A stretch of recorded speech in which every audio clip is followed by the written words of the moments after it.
Good evening and welcome to Poland Daily. I'm Nicholas Richardson and this is the news.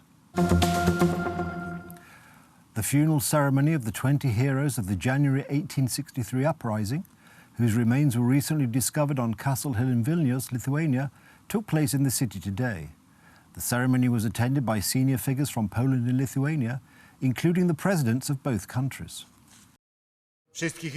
The uprising was the last tone of the beautiful symphony of cultures, ethnicities and traditions of the old Republic of Poland.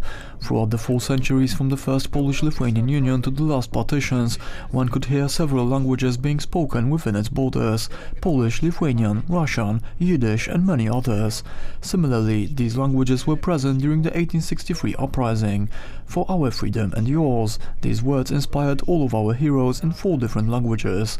They fought an unfair fight in the name of freedom, dignity and independence. We stand here today to honor the heroism and sacrifice of our ancestors, but first and foremost we stand here to show that we're united by the same values, goals and shared fate as they were 156 years ago.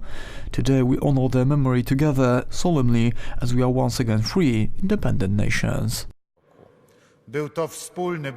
Today, the Civic Platform Party officially presented 2 candidates for the party's primary elections, which are intended to choose the party's candidate to stand against Andrzej Duda in next year's presidential election. One of the candidates, Jacek Jaśkowiak, was entered into the race at the last minute by the leader of the Civic Platform Party, Grzegorz Schetyna. The other candidate is Małgorzata Kidawa-Błońska, who was the coalition's nominee to be Prime Minister in last month's parliamentary elections. The president should be a leader for all Poles, and he should show this in his actions. What's more, I would like the presidential palace to be a place where various sides and parties could meet and talk with each other with respect. However, his most important duty is to protect the constitution. By było to miejsce, gdzie będą mogli razem wspólnie rozmawiać z szacunkiem, ale najważniejsze bycie strażnikiem konstytucji. Dla mnie zasadnicze znaczenie ma to, by... For me, the most important thing is to bring back the dignity of the president's office, which is non-existent today. This office and thus the entire country should never be ridiculed on the international political scene. I would like the president to be a true, strong president in a strong country.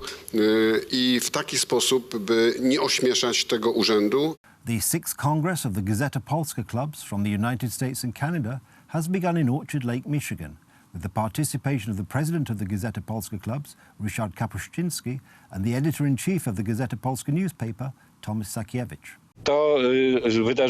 This is a large-scale event. Many guests from Poland are going to be there, among others Antoni Macierewicz, Ryszard Czarnecki, Adam Kwiatkowski. There are many people who have something to say about Polish and international matters, but above all there are representatives of the Gazeta Polska clubs. We laid wreaths at the cutting in Smolensk memorials. We have to remember that there is a context of this meeting. Apart from the meeting of the Polonia representatives, there is the upcoming US presidential election. Meetings like this concerning these important matters show the strength of Polonia. The Israeli Prosecutor General's office has indicted Prime Minister Benjamin Netanyahu on charges of bribery and fraud. The charges concern the Israeli Prime Minister's alleged acceptance of property benefits from the telecommunications tycoon Shao Elovich.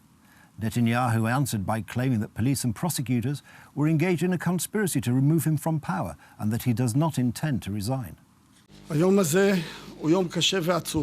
This day is very sad and difficult. Today I presented my decision to the Prime Minister, Benjamin Netanyahu, and his lawyers. I brought these charges against him. Today, when the General Prosecutor's Office charged the Prime Minister of serious administrative crimes that are corrupt in nature, is a sad day for the entire Israeli society and for me as well. We established that the Prime Minister committed those crimes contained in the indictment. These are very serious charges. It is a very serious matter when a state official regularly receives many presents worth hundreds of thousands of Israeli shekel. We're witnessing a coup d'etat on the basis of a fake investigation. I won't let the lie win. I will continue my duties with full responsibility, dedication and caring about the safety and future of us all. That's the news. Thank you for watching. Stay with us for the weather, Poland Daily Business and more programmes. But from me, it's have a good night and a better tomorrow.